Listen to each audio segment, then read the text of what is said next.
السلام علیکم ورحمۃ اللہ وبرکاتہ۔ اللہ سبحانہ تعالیٰ نے ہمیں پیدا کیا اور ہمارے پیدا کرنے کا مقصد یہ بتایا کہ تمہیں امتحان کے لیے بنایا گیا۔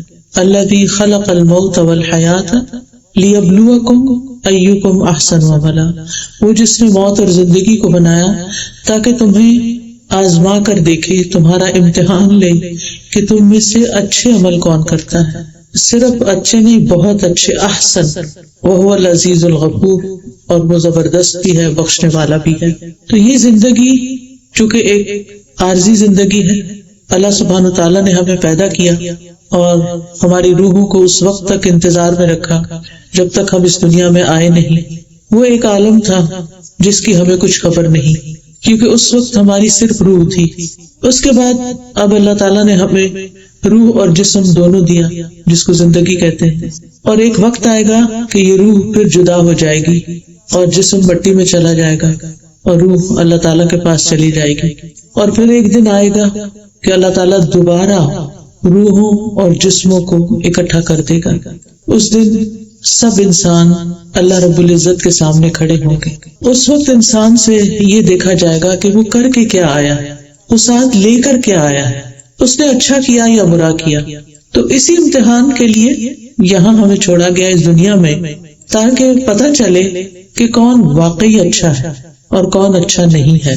اور جب انسان اللہ سبحانہ تعالیٰ کے سامنے حاضر ہوگا تو اس کے ساتھ نہ اس کا مال ہوگا، نہ اس کی اولاد ہوگی، نہ کوئی اور رشتہ دار، نہ کوئی دوست، کچھ بھی نہیں۔ انسان صرف اپنے اعمال کے ساتھ جو کچھ اس نے یہاں سے کمایا ہوگا وہ ساتھ لے کر اللہ تعالیٰ کے حضور حاضر ہوگا۔ اس کے بارے میں اللہ تعالیٰ نے ہمیں پہلے سے بتا دیا کہ جو اچھا کرے گا، ایمان لا کر نیک عمل کرے گا، اللہ سبحانہ تعالیٰ اس کو جنت کے باغوں میں داخل کرے گا، اور جو اللہ کو ناراض کرنے والے کام کرے گا وہ اللہ سبحانہ تعالیٰ کی طرف سے جہنم میں جو سزا بتائی گئی اس میں اس کو ڈالے گا۔ اس دنیا میں سب سے قیمتی چیز ایمان ہے۔ ہمیں اس بات پر ایمان ہے کہ ہمیں اللہ نے پیدا کیا، وہی ہمارا خالق ہے، وہی ہمارا مالک ہے، وہی ہمارا رازق ہے، اسی سے ہم آئے اور ہم اسی کی امانت ہے، اور جب وہ چاہے ہمیں واپس لے جائے، اس میں کسی بھی انسان کا کوئی اختیار نہیں، کوئی بس نہیں۔ موت برحق ہے، جب اللہ تعالیٰ چاہتا ہے انسان کو اس دنیا سے لے جاتا ہے، اور یہ سراسر اس کا فیصلہ ہے۔ ہم صبح شام جو کلمہ پڑھتے ہیں، لا الہ الا اللہ وحدہ لا شریک لہ لہ الملک ولہ الحمد یحیی ویمیت وہو حی لا یموت بیدہ الخیر وہو علی کل شیء قدیر، کہ لا الہ الا اللہ، اللہ کے سوا کوئی معبود نہیں، کوئی عبادت کے لائق نہیں، وحدہ لا شریک لہ، وہ اکیلا ہے، اس کا کوئی شریک نہیں، کوئی پارٹنر نہیں اس کا، یحیی ویمیت، وہی زندگی دیتا ہے، وہی موت دیتا ہے، کب کس کو پیدا ہونا ہے یہ اس کا فیصلہ ہے، انسان ڈیسائیڈ نہیں کر سکتا، اور کب کس کو دنیا سے جانا ہے یہ بھی اس کا فیصلہ ہے، ویمیت، موت بھی وہی دیتا ہے، بیدہ الخیر، ساری خیر صرف اس کے ہاتھ میں ہے، وہو علی کل شیء قدیر، اور وہ ہر چیز پر پوری قدرت رکھتا ہے، وہ سب کچھ کر سکتا ہے، اس کے لیے کوئی بھی چیز مشکل نہیں۔ اب زندگی اور موت کا وقت چونکہ اللہ نے لکھا ہے، انسان کے اختیار میں نہیں، اس لیے انسان کو اللہ تعالیٰ کے فیصلے پر راضی ہونے کے سوا کچھ بھی نہیں، کہ ہمارے پاس جو کچھ بھی ہے وہ اسی کا دیا ہوا ہے۔ غالب نے کہا تھا کہ جان دی ہوئی اسی کی تھی، حق تو یہ کہ حق ادا نہ ہوا، کہ یہ جان اللہ نے دی ہے اور اسی نے لی ہے، جان دی ہوئی اسی کی تھی، یعنی ہم نے اگر اپنی جان دے دی، اللہ کے حوالے کر دی، تو پھر یہ اسی کی تو تھی، ہم تو اس کے مالک نہیں۔ ٹھیک ہے یہ ہمارے جسم میں ہے ہماری جان، لیکن ہم مالک نہیں، مالک وہ ہے جس نے اس روح کو پیدا کیا، جو جس چیز کو بناتا ہے وہی اس کا مالک ہوتا ہے، تو اس نے پیدا کیا، اسی کی طرف سے آئے اور اسی کی طرف واپس جانا ہے۔ اسی لیے ہم کہتے ہیں جب کوئی فوت ہو جاتا ہے کہ انا للہ و انا الیہ راجعون، کہ بے شک ہم اللہ ہی کے ہیں اور اسی کی طرف واپس جانے والے ہیں۔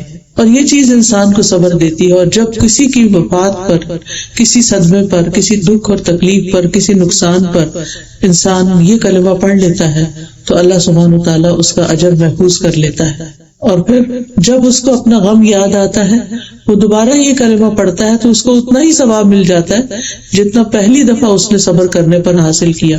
اور جہاں تک صبر کا اجر ہے فرمایا کہ انما یوفی الصابرون اجرہم بغیر حساب.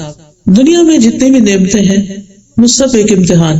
جو کچھ بھی ہمیں ملا ہے وہ سب ہمارے لیے ایک امتحان کا پرچہ ہے، چاہے ہماری اولاد ہے، چاہے ہماری اپنی قابلیت ہے یا علم ہے یا مال و دولت ہے، جو کچھ بھی ہے سب امتحان ہے. دیکھا یہ جا رہا ہے کہ ہم ان سب چیزوں کو استعمال کیسے کرتے ہیں اور ان کے ساتھ اپنا ریلیشن شپ کیسے رکھتے ہیں. اللہ سبحانہ وتعالیٰ نے قرآن مجید میں یہ بھی فرمایا سورۃ البقرہ کی آیت نمبر 155 سے 7 تک، وَلَنَبْلُوَنَّكُمْ بِشَيْءٍ مِّنَ الْخَوْفِ وَالْجُوعِ وَنَقْصٍ مِّنَ الْأَمْوَالِ وَالْأَنفُسِ وَالثَّمَرَاتِ وَبَشِّرِ الصَّابِرِينَ الَّذِينَ إِذَا أَصَابَتْهُمْ مُصِيبَةٌ قَالُوا إِنَّا لِلَّهِ وَإِنَّا إِلَيْهِ رَاجِعُونَ أُولَٰئِكَ عَلَيْهِمْ صَلَوَاتٌ مِّن رَّبِّهِمْ وَرَحْمَةٌ وَأُولَٰئِكَ هُمُ الْمُهْتَدُونَ. اور یقیناً ہم تمہیں خوف اور بھوک اور مالوں اور جانوں اور پھلوں کی کمی میں سے کسی نہ کسی چیز کے ساتھ ضرور آزمائیں گے، اور صبر کرنے والوں کو خوشخبری دے دو. یہ وہ لوگ ہیں کہ جب انہیں کوئی مصیبت پہنچتی ہے تو کہتے ہیں بے شک ہم اللہ کے لیے ہیں اور بے شک ہم اسی کی طرف واپس جانے والے ہیں. یہ لوگ ہیں جن پر ان کے رب کی طرف سے کئی مہربانیاں ہیں اور بڑی رحمت ہے، اور یہی لوگ ہدایت پانے والے ہیں. تو اس سے یہ پتہ چلتا ہے کہ اللہ تعالیٰ نے پہلے سے ہی بتا دیا کہ میں آزمائش ضرور کروں گا، اور ہر شخص کسی نہ کسی شکل میں کسی نہ کسی چیز کی آزمائش میں مبتلا ہے. کوئی اولاد کی طرف سے آزمایا جا رہا ہے، کوئی مال کی طرف سے آزمایا جا رہا ہے، کوئی صحت کی طرف سے آزمایا جا رہا ہے، کوئی موت کے ساتھ آزمایا جا رہا ہے، کسی پیارے اور عزیز کی وفات کے ساتھ. تو یہ اللہ تعالیٰ نے شروع سے ہی بتا دیا تھا کہ میں آزماؤں گا ضرور. اور ایسی آزمائش کس لیے؟ تاکہ یہ دیکھا جائے کہ کون صبر کرتا ہے اور کون صبر نہیں کرتا. وَبَشِّرِ الصَّابِرِينَ، کون ہے صابر؟ الَّذِينَ إِذَا أَصَابَتْهُمْ مُصِيبَةٌ، کہ جب انہیں کوئی مصیبت پہنچتی ہے. مصیبت نکرہ ہے اسم، اور یہ عموم کے لیے آتا ہے، یعنی عام، یعنی کسی بھی قسم کی مصیبت. تو اس وقت وہ کیا کہتے ہیں؟ اِنَّا لِلَّهِ وَإِنَّا إِلَيْهِ رَاجِعُونَ، بے شک ہم بھی اللہ کے ہیں اور اللہ کے پاس واپس جانا ہے. یعنی اگر کوئی چیز ہمارے ہاتھ سے چلی گئی ہے، ہمارے ہاتھ سے نکل گئی ہے، تو ہمیں بھی جانا ہے. دنیا کی کوئی بھی چیز پرماننٹ نہیں، یہاں کسی بھی چیز کو ہمیشہ نہیں رہے، نہ کسی انسان کو، نہ کسی درخت کو. کل من علیہا فان ویبقى وجہ ربک ذو الجلال والاکرام، ہر چیز فنا ہونے والی ہے اور باقی رہنے والا تو صرف تیرے رب ذو الجلال کا چہرہ ہی ہے. یعنی اللہ کے سوا باقی ہر چیز فنا ہونے والی، وہی خالق ہے. جب کچھ نہ تھا تو وہ تھا، اور جب کچھ نہ رہے گا تو وہ باقی رہے گا. اس لیے اس بات کی ہمیشہ سے توقع رکھنی چاہیے اور اس بات کے لیے پریپیئرڈ ہونا چاہیے اور ہمیشہ تیار رہنا چاہیے کہ ہمارے پاس جو کچھ بھی ہے یہ سب کچھ ہی جانے والا ہے. لہٰذا ان چیزوں کے ساتھ اتنا دل نہ لگایا جائے کہ ان کی جدائی مشکل ہو جائے.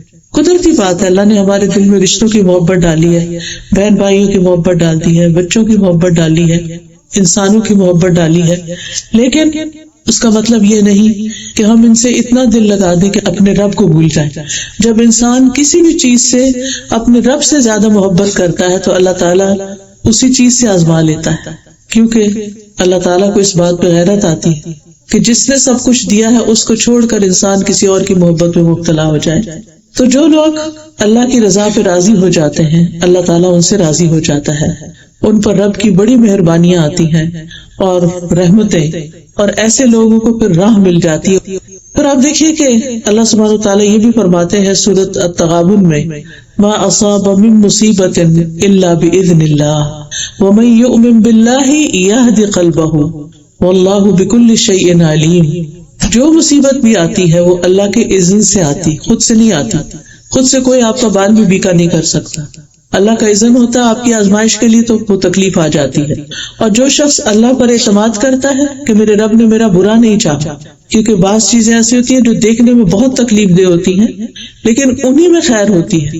اللہ تعالیٰ قرآن مجید میں فرماتے ہیں عسیٰ ان تکرہوا شیئا ویجعل اللہ فیہ خیرا کثیرا، ہو سکتا ہے کہ ایک چیز کو تم ناپسند کرو اور اللہ سبحانہ وتعالیٰ اسی میں خیر کثیر ڈال دے. بہت دفعہ زندگی میں ایسا ہوتا ہے کہ ایک چیز بہت ناگوار تھی لیکن وہ جب زندگی میں ہو گئی تو بعد میں اس کے بینیفٹس نظر آنے لگے کہ یہ ہونی ہی چاہیے تھی. لیکن جب تکلیف آتی ہے تو اس وقت انسان کا ذہن کام نہیں کرتا اور وہ اتنی بڑی سوچ نہیں سکتا. اس لیے یہاں پر فرمایا وَمَن یُؤْمِن بِاللَّهِ، جو اللہ پہ اعتماد کرتا ہے کہ میرے رب نے میرا برا نہیں چاہا، میرے رب نے میرے ساتھ برا نہیں کیا. ایسا انسان یہ نہیں کہتا کہ وائی می، میرے ساتھ کیوں ہو گیا اور ایسا نہیں ہونا چاہیے. نہیں، ہماری عقل چھوٹی ہے، ہم نہیں سمجھ سکتے کہ کوئی چیز کیوں ہو گئی. اللہ بڑا ہے اور وہ الحکیم ہے، العلیم ہے، الخبیر ہے، علم والا ہے، حکمت والا ہے، ہر چیز کو خوب جاننے والا ہے، اللطیف ہے، لطف و کرم فرمانے والا ہے، الرحیم ہے، الرحمان ہے. تو جو رب اتنا مہربان ہے وہ کسی کا بھی برا نہیں چاہتا. لیکن جب کوئی ایسی چیز آتی ہے جو ہمیں بری لگتی ہے تو ہمیں پھر بھی اللہ پہ اعتماد کرنا چاہیے. جیسے آپ دیکھیں کہ جن لوگوں کے اوپر آپ کا حسن ظن ہوتا ہے نا، اچھا گمان ہوتا ہے، تو ان کی طرف سے اگر کوئی شکایت بھی ہو تو آپ اس کو 10 عذر دیتے ہیں. نہیں، اس کی یہ وجہ ہوگی، اس کی وہ وجہ ہوگی، اس لیے میرے ساتھ اس نے ایسی بات کہی، اس کا دل میرے لیے بہت اچھا، میں اس پہ ٹرسٹ کرتی ہوں. لیکن جس ریلیشن شپ پہ ٹرسٹ نہیں ہوتا وہاں سیدھی بات میں الٹ لگتی. جب ہمارا اللہ پہ ٹرسٹ ہوگا، اللہ پہ توکل ہوگا، اللہ پہ بھروسہ ہوگا تو اللہ کے کسی فیصلے پر ہم ناراض نہیں ہوں گے. ہم کہیں گے میرے حق میں یہی بہتر تھا. اب جیسے دنیا سے کوئی چلا جاتا ہے، کوئی عزیز، کوئی پیارا، تو بعض اوقات ہمیں سمجھ نہیں آتی کہ اتنی ینگ ایج میں کوئی چلا گیا، کیوں گیا. لیکن جب انسان اللہ پہ ٹرسٹ کرتا ہے تو سوچتا ہے کہ نہیں، یہ اس کے لیے شاید بہتر تھا. ہم نہیں سمجھتے اس کی حکمت، لیکن اللہ تو جانتا ہے. اس لیے امانت اسی کی تھی، اس نے واپس لے لی، میں اللہ کی رضا پہ راضی ہوں. تو جو شخص اس طرح سوچتا ہے وَمَن یُؤْمِن بِاللَّهِ یَهْدِ قَلْبَهُ، اللہ اس کے دل کو ہدایت دے دیتے ہیں، اللہ اس کا دل تھام لیتے ہیں، اللہ اس کے دل کو مضبوط کر دیتے ہیں. وَاللَّهُ بِكُلِّ شَيْءٍ عَلِيمٌ، اور اللہ تعالیٰ ہر چیز کو خوب جاننے والا ہے. رسول اللہ صلی اللہ علیہ وسلم نے فرمایا کوئی بندہ اس وقت تک مومن نہیں ہو سکتا جب تک وہ اپنی اچھی اور بری تقدیر پہ ایمان نہ لائے، یہاں تک کہ وہ جان لے کہ جو چیز اسے ملنے والی تھی وہ اس سے چوک نہیں سکتی تھی، اور جو چیز اس سے چوک گئی یعنی گم گئی، نہیں ملی اس کو، وہ کسی صورت اسے ملنے والی نہیں تھی. اسی طرح جو چیز جانے والی تھی اس کو جانا ہی تھا. یہ صرف ایک امتحان تھا زندگی میں، اور جس چیز سے ہمیں فائدہ پہنچنا ہے وہ فائدہ پہنچ کے رہے گا.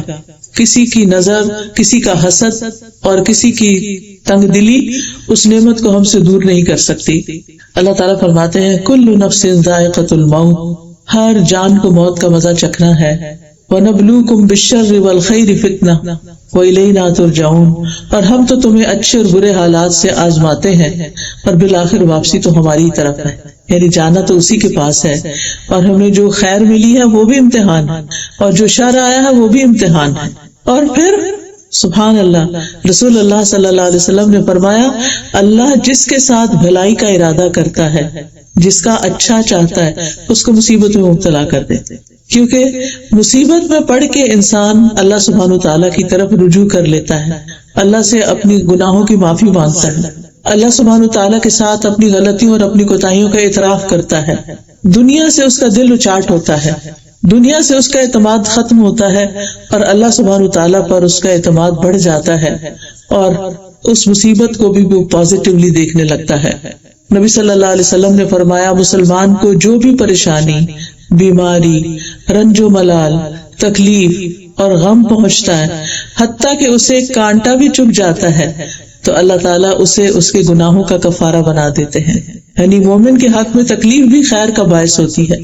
ام سلمہ کہتی ہیں میں نے رسول اللہ صلی اللہ علیہ وسلم کو فرماتے ہوئے سنا کہ جب اللہ کسی بندے کو کسی مصیبت کے ساتھ آزماتا ہے اور وہ اپنی حالت اور کیفیت کی بنا پر اسے ناپسند کرتا ہے تو اللہ تعالیٰ اس تکلیف کو اس کے گناہوں کا کفارہ اور اس کو پاک کرنے کا سبب بنا دیتا ہے، یہاں تک کہ وہ پہنچنے والی مصیبت اللہ عز و جل کے علاوہ وہ کسی کے در پہ پیش بھی نہیں کرتا، یا اسے دور کرنے کے لیے غیر اللہ کو نہیں پکارتا، اللہ ہی کو پکارتا ہے اور بار بار اللہ کو پکارتا ہے. اور اس چیز سے انسان اللہ تعالیٰ کے بہت قریب ہو جاتا ہے. اور اگر دیکھا بھی جائے بندے ہمارا کتھارسس کرتے ہیں، ہمیں تھوڑی دیر کے لیے بہلا دیتے ہیں، تھوڑا ہمارے دل کو تسلی دے دیتے ہیں، لیکن پھر کیا ہوتا ہے اس کے بعد جب وہ بندے چلے جاتے ہیں تو ہم دوبارہ اسی ڈپریشن میں آ جاتے ہیں، دوبارہ وہی دکھ اور غم دل پہ چھا جاتا ہے، اپنے آپ کو مضبوط کرتے پھر کمزور ہو جاتے ہیں، پھر انسان سے صبر نہیں ہو پاتا۔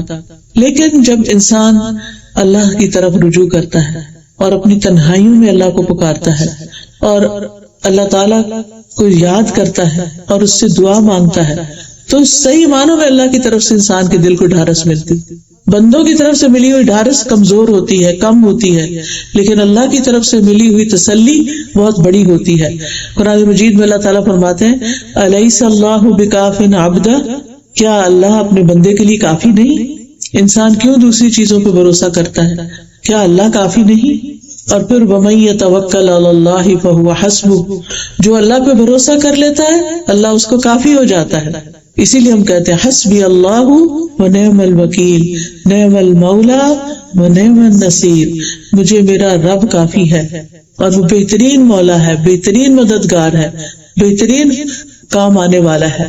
اس لیے جب کوئی تکلیف پہنچے تو انسان اپنے ذکر کی ڈوز بڑھا دے، اللہ سے باتیں زیادہ کرے، اللہ سے مدد مانگے، جیسا کہ قرآن پاک میں اللہ تعالیٰ فرماتے ہیں وَاسْتَعِینُوا بِالصَّبْرِ وَالصَّلَاةِ، کہ اللہ سے مدد مانگو صبر کے ساتھ اور نماز پڑھ کے، دعا کر کے۔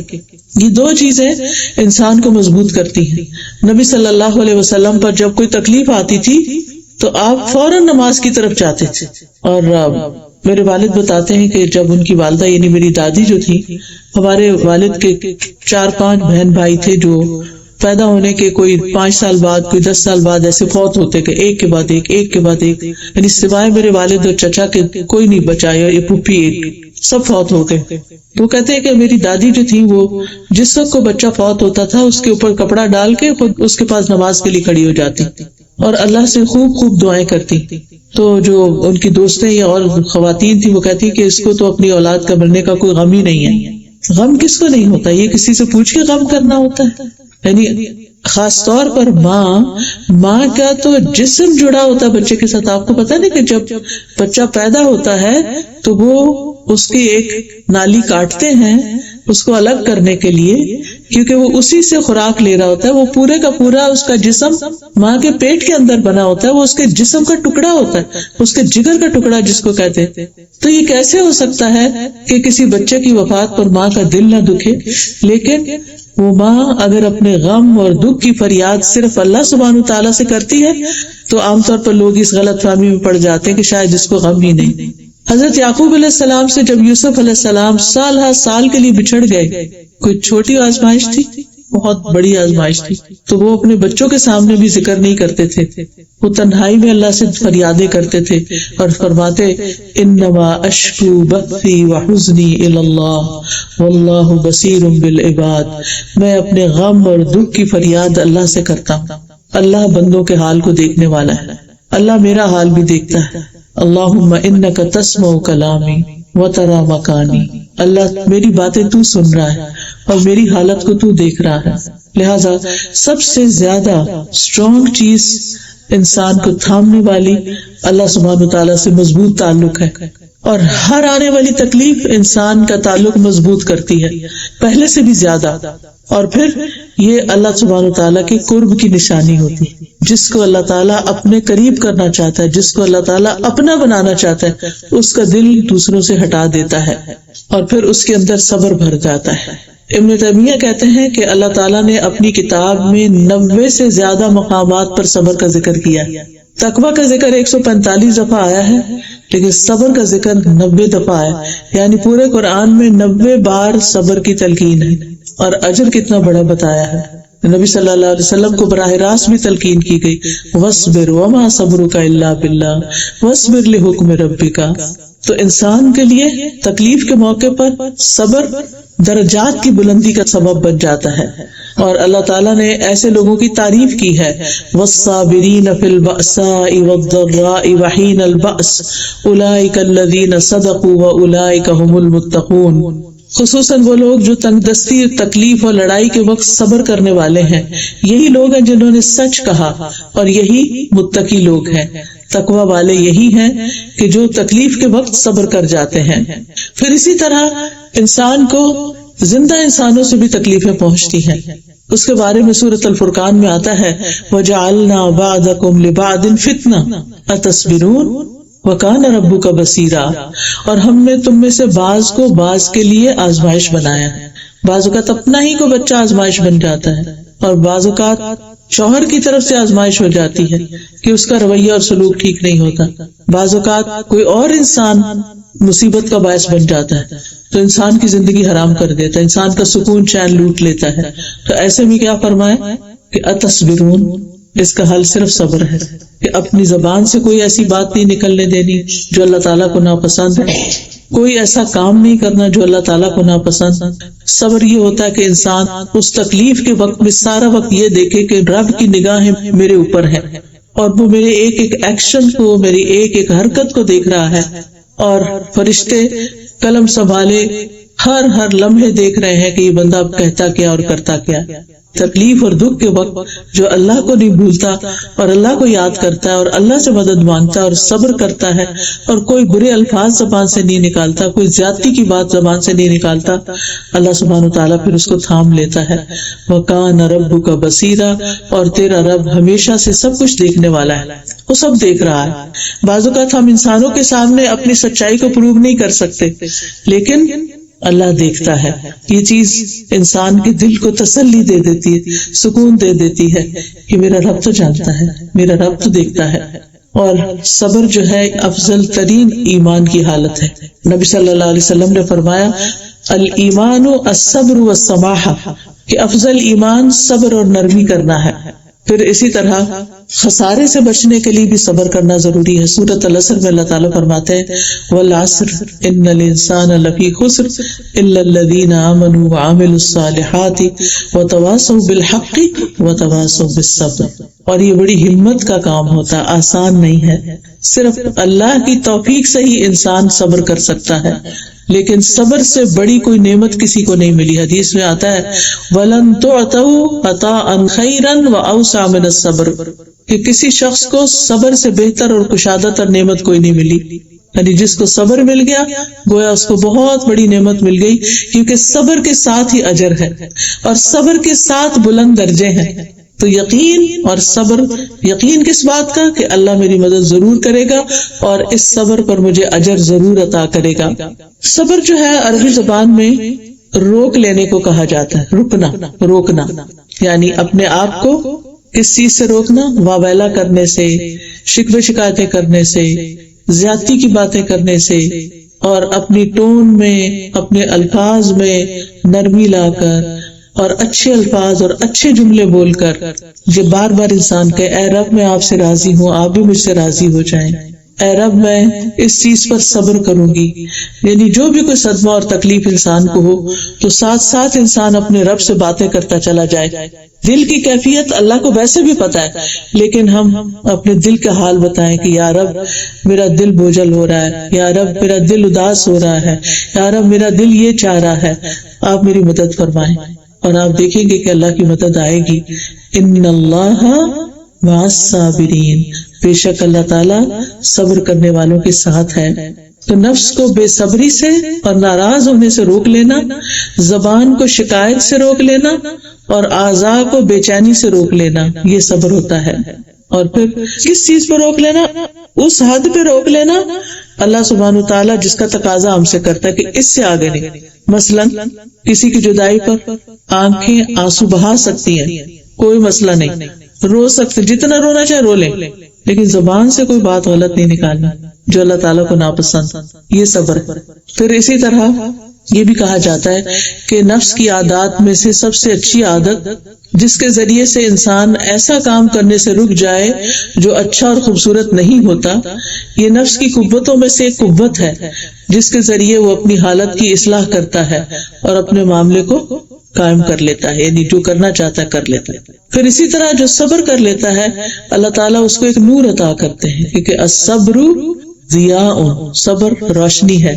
کیونکہ جب انسان پینک ہو جاتا ہے، جب انسان بے چین ہو جاتا ہے، جب انسان پریشان ہو جاتا ہے تو اس کو سمجھ نہیں آتا کہ اب اس کو کرنا کیا چاہیے. لہٰذا اس پریشانی اور بے چینی میں وہ غلط راستے اختیار کر لیتا ہے. لیکن جب انسان صبر کرتا ہے، ٹھہر جاتا ہے، تحمل کا معاملہ کرتا ہے، تو اللہ تعالیٰ اس کے دل میں الہام کرتے ہیں پھر کہ اب تمہیں کیا راستہ اختیار کرنا ہے، اب اس کے بعد کیا ہوگا، اب کون کون سے کام کرنے ہیں. اسی لیے ہم دیکھتے ہیں کہ نبی صلی اللہ علیہ وسلم کو تو سب سے زیادہ یہ نور نصیب ہوا تھا کہ جنگ بدر ہے، نبی صلی اللہ علیہ وسلم کامیاب ہو کر واپس لوٹ رہے ہیں، راستے میں خبر ملتی کہ آپ کی بیٹی کی وفات ہو گئی. پھر اسی طرح حضرت رقیہ کی پہلے ہوئی، پھر حضرت ام کلثوم کی ہوئی، پھر آپ کے بیٹوں کی وفات بھی اس سے پہلے ہو چکی تھی. تو صرف حضرت فاطمہ کی آپ کے بعد 6 مہینے کے بعد وفات ہوئی. آپ کے سارے بچے، آپ نے والد تو دیکھے ہی نہیں تھے، والدہ بھی آپ کی 6 سال کی عمر میں فوت ہو گئی، پھر دادا فوت ہو گئے، پھر چچا فوت ہو گئے، پھر حضرت خدیجہ فوت ہو گئی. یو نیم اٹ، کون سا رشتہ تھا جو آپ کی زندگی میں آپ سے جدا نہیں ہوا. اسی لیے نبی صلی اللہ علیہ وسلم نے فرمایا کہ جب تم پر کوئی دکھ تکلیف آئے تو میرے دکھوں کو یاد کر لو تو تمہارے دکھ ہلکے ہو جائیں. یعنی کسی شخص کے والدین اور بچے اور بیوی سب فوت ہو جائیں تو اس کے لیے زندگی کتنی مشکل ہوگی. لیکن ان ساری مشکلات کے باوجود نبی صلی اللہ علیہ وسلم سے زیادہ مسکرانے والا کوئی نہیں تھا. مومن کا غم اس کے دل میں ہوتا ہے لیکن اس کے چہرے پر مسکراہٹ ہوتی، وہ اللہ کی رضا پر راضی ہوتا ہے، وہ اپنے کام روٹین میں کرتا چلا جاتا ہے. یہ نہیں کہ انسان نمازیں چھوڑ دے یا صدقہ خیرات چھوڑ دے، وہ سارے کام اللہ کی اطاعت پر پابند رہ کے کرتا چلا جاتا ہے. تو صبر کرنے والوں کے لیے اوپر جو میں نے آیت پڑھی اس میں 3 فائدے بتائے گئے. اولئک علیہم صلوات، جو صبر کرے گا اس پر اللہ تعالیٰ کی بہت سی رحمتیں ہوگی، من ربہم ورحمت، اور رحمت بھی آئے گی اور ہدایت بھی ملے گی. یہ کتنی بڑی بڑی نعمتیں ہیں جو صبر کرنے والوں کو ملتی ہیں. بعض سلف صالحین کو جب پہنچنے والی مصیبت پہ تسلی دی گئی تو انہوں نے کہا میں کیوں نہ صبر کروں، جبکہ اللہ تعالیٰ نے مجھے صبر پر 3 باتوں کا وعدہ کیا ہے اور ان میں سے ہر بات دنیا میں جو کچھ ہے اس سے بہتر ہے. کسی کو اللہ کی رحمت مل جائے، اس سے بڑی کیا چیز چاہیے؟ اللہ تعالیٰ کی طرف سے بہت سی نوازشیں مل جائیں، اور کیا چاہیے؟ تو صلوات، رحمت اور ہدایت ملتی ہے صبر کرنے والوں کو. اور پھر ایک اور آیت میں مغفرت اور اجر عظیم ملتا ہے، سورۃ الاحزاب کی آیت 35 میں کہ ان المسلمین والمسلمات والمؤمنین والمؤمنات، آگے کرتے کرتے والصابرین والصابرات، اور پھر اعد اللہ لہم مغفرۃ واجرا عظیما. ایسے لوگوں کے لیے اللہ نے بخشش اور اجر عظیم رکھا ہے، بہت بڑا اجر رکھا ہے. ایسے لوگوں کا اجر اللہ کے ذمہ ہے. اور پھر وعدہ بھی ہے وَاصْبِرْ فَإِنَّ اللَّهَ لَا يُضِيعُ أَجْرَ الْمُحْسِنِينَ، صبر کیجئے، بے شک اللہ محسنوں کا اجر ضائع نہیں کرتا. بعض اوقات کوئی آپ پر زیادتی کر جاتا ہے، آپ کا حق لے کے چلا جاتا ہے، لیکن جب آپ صبر کرتے ہیں تو اس سے زیادہ سب کچھ کما لیتے ہیں جو آپ کے ہاتھ سے جا چکا ہوتا ہے. اور جتنی بڑی آزمائش ہوتی ہے اتنا بڑا اجر ہوتا ہے، جتنی پیاری چیز آپ نے کھوئی ہوتی ہے اتنا ہی بڑا اجر ہوتا ہے. نبی صلی اللہ علیہ وسلم نے فرمایا زیادہ ثواب بڑی آزمائش کے ساتھ ہے. اس کا مطلب نہیں کہ ہم بڑی آزمائش مانگیں، آزمائش مانگنی نہیں چاہیے، لیکن اگر آ جائے تو صبر کر کے بلند ترین درجات کمانے چاہیے. نبی صلی اللہ علیہ وسلم نے فرمایا وہ مومن جو لوگوں سے ملتا جلتا ہے اور ان کی طرف سے آنے والی تکالیف پر صبر کرتا ہے، وہ اس مومن سے اجر و ثواب میں کہیں بہتر ہے جو لوگوں سے میل جول نہیں رکھتا اور نہ ان کی تکلیفوں پہ صبر کرتا ہے. کیونکہ جب آپ لوگوں سے ملیں گے تو ان کی کوئی نہ کوئی بات آپ کو تکلیف دے گی. پھر انسان بعضوں کو سوچتا ہے کہ بس کسی سے نہیں ملنا، میں آئسولیشن میں ٹھیک، مگر اس سے بھی تو انسان کو گھبراہٹ ہوتی ہے کیونکہ انسان اس طرح پیدا نہیں کیا گیا، یہ اس کی فطرت کے خلاف ہے. لیکن جب آپ لوگوں سے ملتے ہیں تو کوئی آپ کو الٹے سیدھے مشورے دیتا ہے، کوئی ایسی باتیں آپ پر کرتا ہے کہ آپ کو سمجھ نہیں آتی کہ یہ کہاں سے بات انہوں نے نکال لی.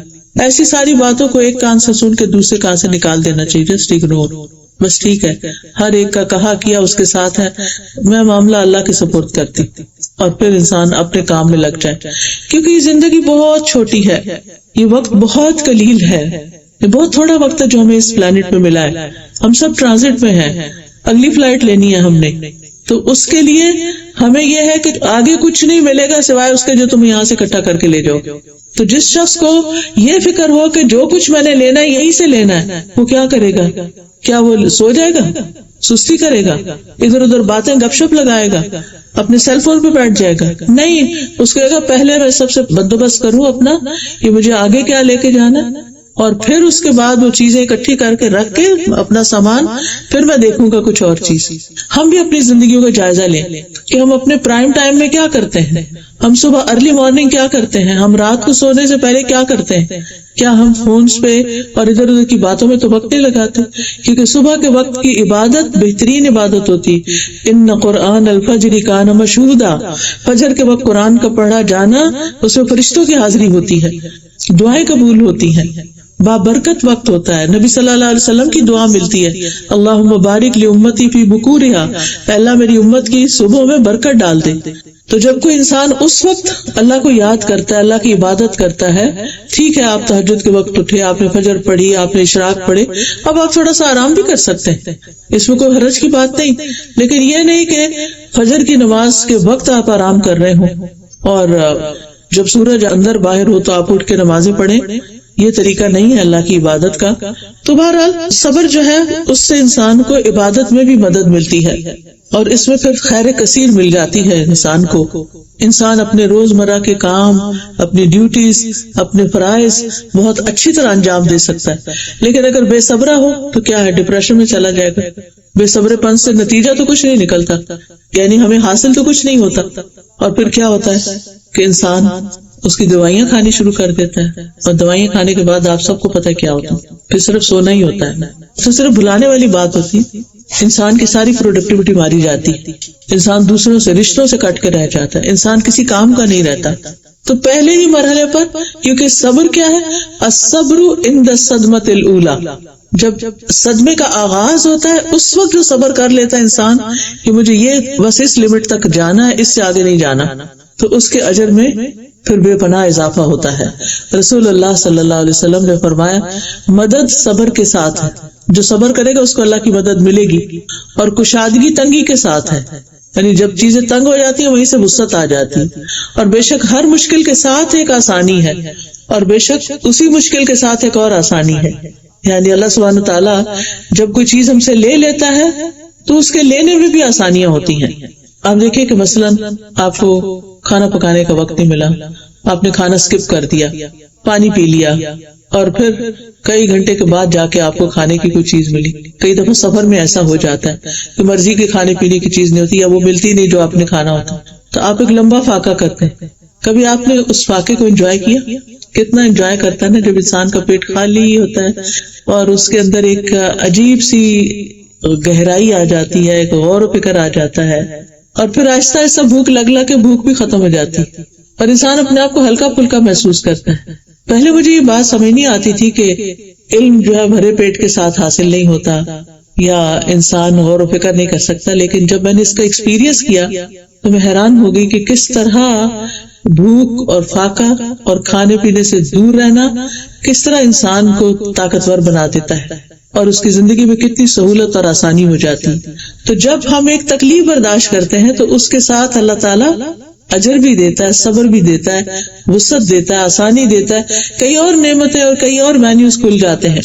پھر اسی طرح صابرین کے ساتھ اللہ ہے، صابرین کو اللہ کی مدد ملتی ہے، فرشتوں کا ساتھ ملتا ہے، اللہ کی محبت ملتی ہے. واللہ یحب الصابرین، ہم سب چاہتے ہیں اللہ تعالیٰ ہم سے محبت کرے، لیکن جب کوئی صبر کرتا ہے تو اللہ کی محبت اس کی قسمت میں لکھی جاتی ہے. پھر کامیابی بھی صبر کے ساتھ ہے، عزت بھی صبر کے ساتھ ہے. نبی صلی اللہ علیہ وسلم نے فرمایا، جس بندے پر کوئی ظلم کیا گیا اور اس نے اس پر صبر کر لیا تو اللہ تعالیٰ اس کی عزت بڑھا دے گا. کیونکہ ہوچے لوگ اور بے صبرے لوگ اور جلد باز لوگ کسی کو پسند نہیں آتے. بنی اسرائیل کے بارے میں اللہ تعالیٰ فرماتے ہیں کہ ہم نے ان میں سے کئی لیڈرز بنائے جو ہمارے حکم سے ہدایت دیتے تھے جب انہوں نے صبر کیا. یعنی ان کو لیڈرشپ کا رول تب ملا جب انہوں نے صبر کیا. اور یہ ایک حقیقت ہے کہ کوئی شخص کسی قوم کا رہنما یا لیڈر ہو نہیں سکتا جس کے اندر صبر کی صفت نہ ہو. پھر اسی طرح قرآن کے وعدے کے مطابق دشمن کی چالوں سے تحفظ ملتا ہے، غور و فکر کی توفیق ملتی ہے، دنیا اور آخرت کی نعمتوں سے انسان مالا مال ہو جاتا ہے، دنیا اور آخرت میں بہترین ٹھکانہ ملتا ہے اور بے حساب اجر دیا جاتا ہے. اور ایک روایت میں آتا ہے کہ صبر کا بدلہ جنت ہے. وَجَزَاهُمْ بِمَا صَبَرُوا جَنَّةً وَحَرِيرًا انہیں ان کے صبر کرنے کے عوض جنت اور ریشم کا بدلہ ملے گا۔ اب اس سلسلے میں یہ یاد رکھنا چاہیے کہ سب سے پہلے انسان صبر صرف اللہ کی خاطر کرے، یہ نہ کہے کہ ہائے لوگ کیا کہیں گے اگر میں نے یہ کر دیا، لوگوں کی خاطر نہیں، صرف اللہ کی خاطر۔ وَاصْبِرْ وَمَا صَبْرُكَ إِلَّا بِاللَّهِ، اور صبر کیجیے، اور صبر کرنا آپ کا اللہ کی توفیق ہی کے ساتھ ہے۔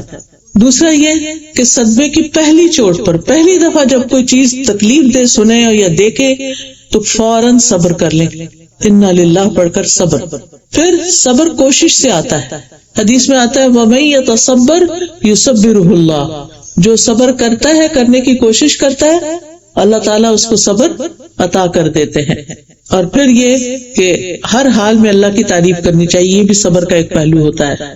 رسول اللہ صلی اللہ علیہ وسلم نے فرمایا مومن کے متعلق اللہ عز و جل کی تقدیر اور فیصلے پر مجھے تعجب ہوتا ہے کہ اگر اسے کوئی بھلائی حاصل ہوتی ہے تو اپنے رب کی حمد بیان کرتا ہے اور شکر ادا کرتا ہے، اور اگر اسے کوئی مصیبت آتی ہے تو اس پر بھی الحمدللہ کہتا ہے اور صبر کرتا ہے۔ کیوں؟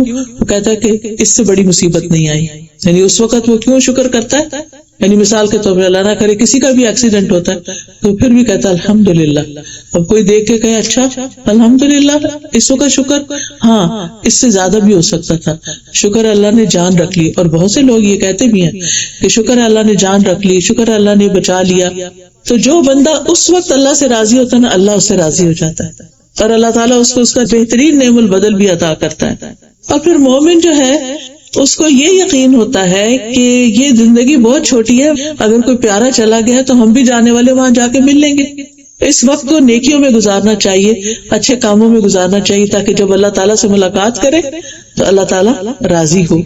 اور پھر یہ کہ دل سے صبر اور دل سے شکر پریٹینڈ نہیں کرنا چاہیے، یعنی دل سے صبر کرے کہ اللہ کی خاطر صبر کر رہے، کسی کو دکھانے کے لیے نہیں کہ لوگ کہیں کتنی کمپوزڈ ہے، کتنی صابر ہے، لوگوں کی تعریفوں کے لیے نہیں، اور بندوں سے شکوہ نہیں، بس اللہ سے شکوہ۔ رسول اللہ صلی اللہ علیہ وسلم فرماتے ہیں کہ اللہ تعالیٰ نے فرمایا جب میں اپنے مومن بندے کو آزماتا ہوں اور وہ تیمارداری کرنے والوں کے سامنے میرا شکوہ نہیں کرتا تو میں اس کو اپنی قید سے آزاد کر دیتا، یعنی اس کی بیماری دور کر دیتا، اس کے پہلے گوشت کے عوض بہترین گوشت عطا کر دیتا، اس کے پہلے خون سے بہتر خون عطا کر دیتا، اور پھر وہ نئے سرے سے کام میں لگ جاتا ہے۔ یعنی کتنا بڑا اجر ہے کہ دنیا میں انسان کو، یعنی صرف وہ چند لمحے ہوتے ہیں کہ انسان اپنا منہ بند کر لے اور اللہ سے ناراض نہ ہو، زبان سے صرف رب کی رضا کے کلمات ہی ہوں۔ نبی صلی اللہ علیہ وسلم کے بیٹے ابراہیم فوت ہوئے تو آپ کے آنسو بہنے لگے، صحابہ حیران ہوئے، یا رسول اللہ آپ بھی رو رہے ہیں؟ تو آپ نے فرمایا آنکھیں روتی ہیں، دل غمگین ہوتا ہے، اور ہم بس وہی بات کہتے ہیں جس سے ہمارا رب راضی ہے، یعنی زبان کی حفاظت سب سے زیادہ۔ اے ابراہیم ہم تمہاری جدائی کے سبب غمگین ہیں، غم تو آپ کو بھی لاحق ہوا تھا، غم تو حضرت یعقوب کو بھی ہوا تھا، لیکن وہ ہمارے لیے بہترین نمونہ ہے کہ ایسے مواقع پر انہوں نے کوئی بد اخلاقی کا مظاہرہ نہیں کیا، کوئی اللہ سے ناراضگی کا مظاہرہ نہیں کیا، بلکہ اللہ سے راضی رہے اور خیر کے کلمات انسان بولے، جزا فضا نہ کرے اور چیخ پکار نہ کرے، گریبان نہ پیٹے، اللہ کو الزام نہ دے، اور پھر لوگوں کی باتوں پہ نہ جائے، کسی کے ستانے پر بھی انسان صبر ہی کرے، یا غلط الزام لگانے پر بعض لوگوں کی عادت ہوتی ہے کہ وہ بڑے بڑے جھوٹ بول کے آپ کو بلیم کر دیتے ہیں، پھر حالات کی تنگی پر، رزق کی کمی پر، پھر اسی طرح سادی خوراک، کیونکہ بیماروں کو سادہ کھانا پڑتا ہے تو اس پر بھی انسان صبر کرے اور اس کے بدلے میں اللہ تعالیٰ آخرت میں بہت کچھ دے گا۔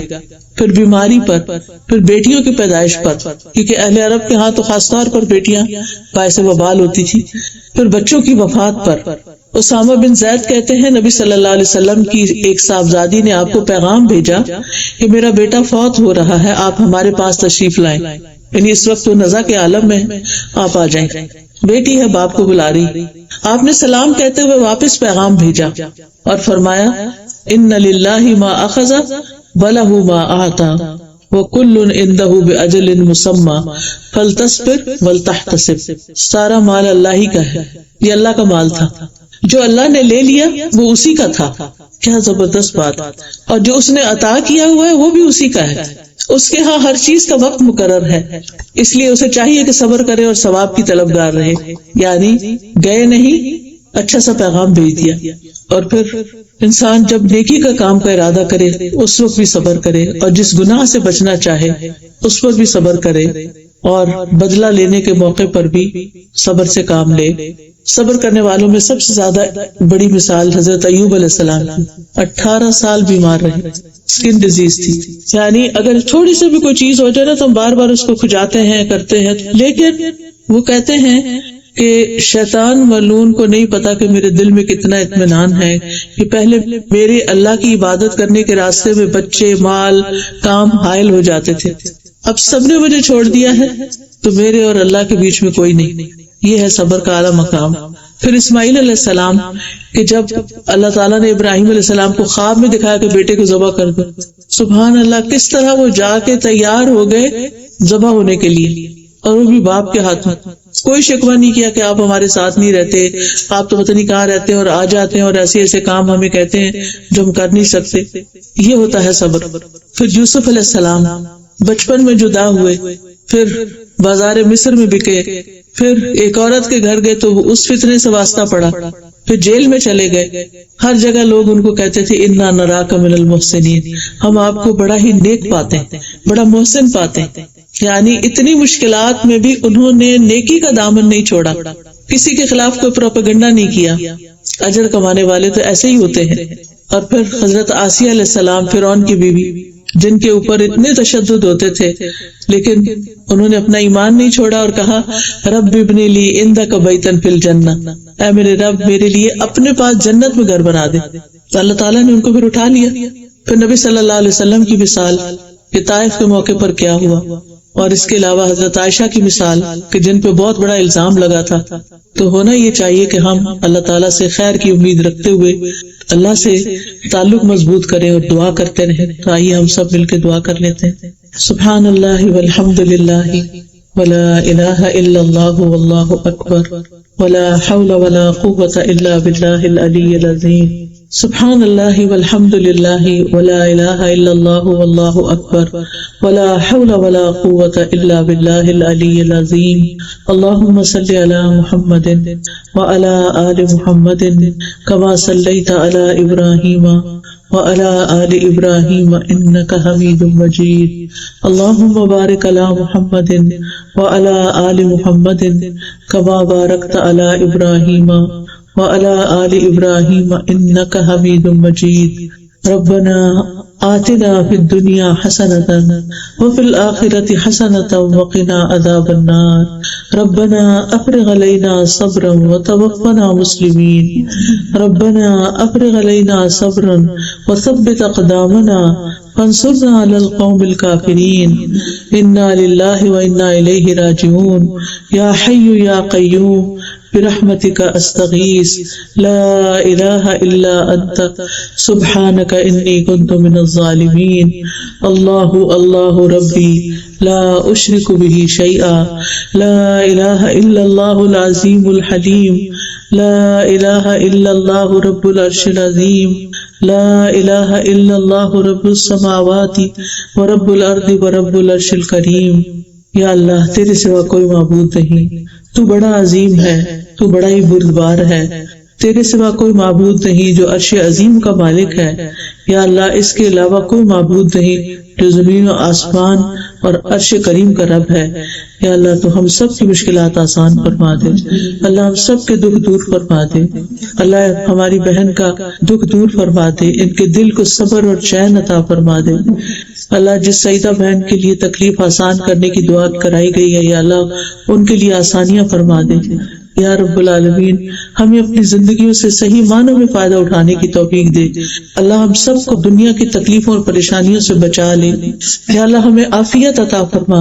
اللہ تعالیٰ جب ہم تیرے پاس آئیں تو ہمیں بخش دے۔ یا اللہ ہمارے دکھوں اور غموں کا مداوع فرما۔ یا اللہ ہماری مصیبتوں میں اجر عظیم عطا فرما۔ یا رب العالمین جتنی بہنیں یہاں آئی ہیں ان کے دلوں میں جو دعائیں ہیں وہ قبول فرما۔ یا اللہ ہماری ان بہن کو صبر جمیل عطا فرما اور جانے والے کی بخشش فرما، اس کے درجات بلند فرما، اس کو اپنی رحمتوں میں ڈھانپ لے۔ یا اللہ ان کے عزیز و قارب کو ان کے پیچھے صدقہ جاریہ بنا دے۔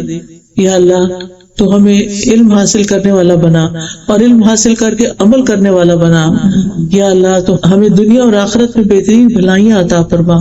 یا اللہ تمام بیماروں کو صحت عطا فرما۔ یا رب العالمین ہم سب کو خیر کے کاموں کی توفیق دے اور شر سے بچا لے.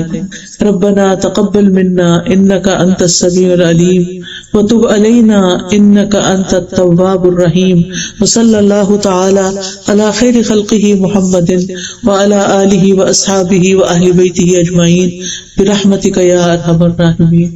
اب آپ میں سے کوئی کچھ کہنا چاہے تو موسٹ ویلکم. کی بے چینی تو کیسے ثابت کی انسان جگہ بدل لے، پانی پی لے، اپنے آپ کو پریس کر لے، دم کر لے اپنے اوپر.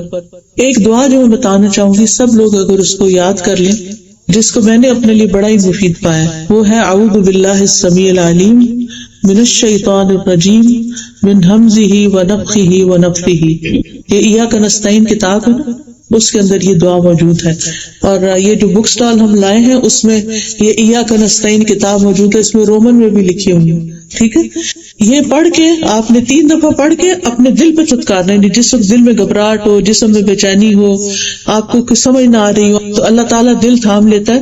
تو اپنے دل کے مقام پر 3 دفعہ یہ پڑھ کے تھو تھو تھو کرنا ہے. یعنی چھو نہیں کرنا جیسے ہم چھو کرتے ہیں، بلکہ چھو کرنا ہے. ٹھیک ہے، یعنی غم آتا ہی اس وقت ہے جب شیطان دل پہ قابو پاتا ہے، تو شیطان کو قریب نہیں پھٹکنے دینا. تو 3 دفعہ جب بھی دل گھبرائے، اعوذ باللہ السمیع العلیم من الشیطان الرجیم من ہمزہ ونفخہ ونفثہ. دوسرا یہ ہے کہ انسان اس جگہ کو چینج کرے تاکہ اس کا ذہن بٹے. پھر یہ میت کی بخشش کی دعائیں ہیں، یہ انسان کو اپنے سارے فوت شدگان کے لیے پڑھنی چاہیے. پھر ایصال ثواب جو ہے، یعنی کہ فوت ہونے والے کے بعد میں انسان کیا کیا نیکی کے کام کرے کہ جس سے اس کو اس کی روح کو ثواب ملتا رہے. پھر یہ ایول آئے کے بارے میں ہے. پھر جو کوئی بیمار ہو اس کے پاس یہ کتاب ہونی چاہیے، پریئرز فار ہیلنگ، کہ کون کون سی دعائیں ہم کریں کہ صحت یاب ہو جائے. اور یہ حفاظت کی دعائیں ہیں، پروٹیکشن کی، انگلش ٹرانسلیشن کے ساتھ اور اردو کے ساتھ. تو اللہ تعالیٰ سے دعا ہے کہ اللہ تعالیٰ ہم سب پر اپنی رحمت نازل فرمائے. آپ میں سے کوئی کچھ کہنا چاہے، کچھ پوچھنا چاہے تو موسٹ ویلکم. دیکھیے شیطان تو اسی وقت دور ہوتا ہے نا جب انسان وضو کرتا ہے، نماز پڑھتا ہے، قرآن پڑھتا ہے، تو پھر شیطان بھاگتا ہے اس بندے سے. تو ان کو پیار سے دین کی بات سمجھائیں کہ اللہ کا حق کیا ہے. جس نے ہمیں پیدا کیا اس کا حق سب سے بڑا ہے. ہم دنیا میں جتنے لوگوں کو مرضی خوش کر لیں، جتنے مرضی بڑے بڑے کام کر لیں، لیکن اگر اس کو راضی کر کے نہیں گئے تو کچھ بھی نہیں کمایا. تو اس کے لیے پھر یہ کہ نماز، روزہ اور ان چیزوں کی طرف لائیں گے تو ان الصلاۃ تنہی عن الفحشاء، نماز جو برائیوں سے روکتی ہے، تو اس میں پھر کوتاہی نہ ہو. یہ نہ ہو کہ ہم بچوں کو تو کہتے رہے اور صبح فجر کے وقت خود سوتے رہے. جی مجھے آپ سے کہ جیسے میں تھوڑا بیمار ہوں بہت، تو مجھ سے یہ ہو رہا ہے کہ میں جیسے فجر کے ٹائم میں اٹھ تو جاتی ہوں، اٹھ ہی رہتی ہوں، مگر مجھ سے اٹھا ہی نہیں جاتا. مطلب بالکل ہی جیسے کولیپس ہو جاتی باڈی. تو اگر بستر پہ پڑھ لیں نماز تو نہیں. اگر بالکل بھی اٹھا نہیں جاتا، یعنی کوئی آپ کے پاس ہے ہی نہیں جو اٹھائے آپ کو، پکڑ کے اٹھائے ہاتھ پکڑ کے، تو اس صورت میں پھر ٹھیک ہے، جہاں بھی جس حال میں انسان پڑھ سکتا ہے.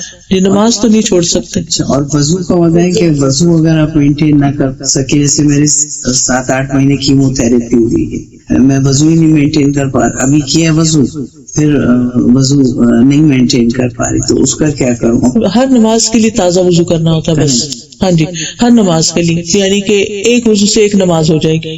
جی، اگر پانی سے تکلیف بڑھ جائے، آپ کی بیماری بڑھے، ہلاکت کا ڈر ہو، پھر جی آپ سے.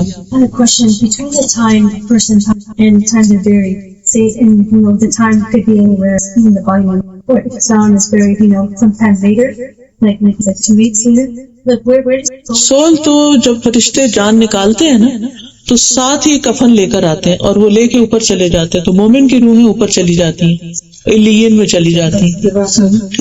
And they just wait until they're buried, because we know that the soul. ہاں بالکل، دے ویٹ انٹل، کیونکہ وہ ہے انتظار کی جگہ. جیسے عمل ہوں گے اس طرح کے لوگوں کی کمپنی میں ہوں گے. اگر نیک والدین ہوں یا نیک آباء و اجداد ہوں تو ان سے بھی جا کے انسان ملتا ہے. And then once the body is being buried, I guess they come back down and they watch the buried. نہیں، وہ باڈی کا کنیکشن روح کے ساتھ کر دیتے ہیں اور پھر انسان کو ہوش آ جاتی ہے اور وہ منکر نکیر کے سوالوں کے جواب دیتا ہے.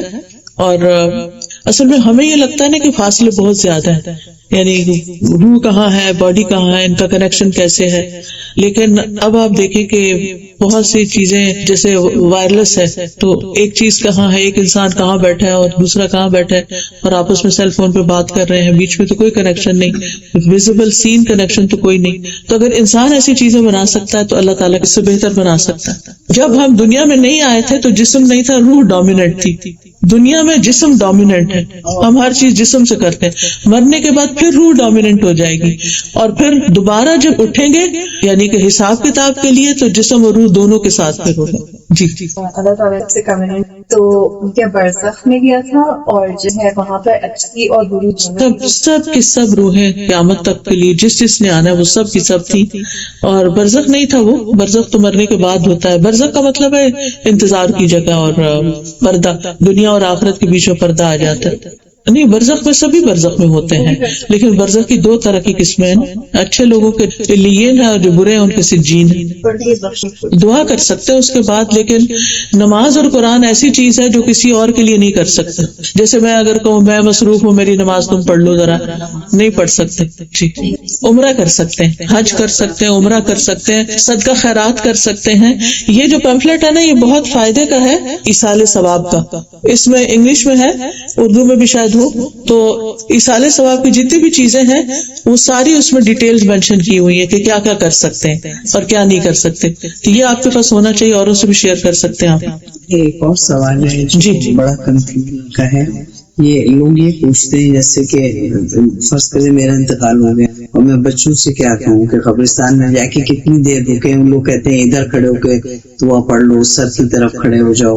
قبرستان میں میں نے اکثر دیکھا ہے یہاں پہ قبرستان میں کہ کچھ لوگوں نے کہا ادھر پڑھیں دعا چار، کچھ لوگ ادھر کھڑے فاتحہ دعا پڑھ رہے ہیں کہ ادھر سورہ بقرہ پڑھ لیں ادھر. یہ تو یہ کیا سورت پڑھنے کا تو وہ وقت نہیں ہوتا. کہتے ہیں نا کہ گھروں کو قبرستان نہیں بناؤ، یعنی اس میں قرآن پڑھتے رہتے. اس کا مطلب کیا ہے؟ گھروں کو قبرستان نہیں بناؤ یعنی اس میں قرآن پڑھتے رہو. یعنی قبرستان میں قرآن نہیں پڑھا جاتا، قبرستان میں صرف جب وہ دفن کر کے تھوڑی دیر دعا کر کے کہ اس کا حساب کتاب اب ہو رہا ہے تو اس کی ثابت قدمی کی دعا کر کے پھر وہاں سے چلے جائیں بس. ٹھیک ہے، اجازت. سبحانک اللہم و بحمدک، اشہد ان لا الہ الا انت، استغفرک و اتوب الیک. السلام علیکم و رحمۃ اللہ وبرکاتہ.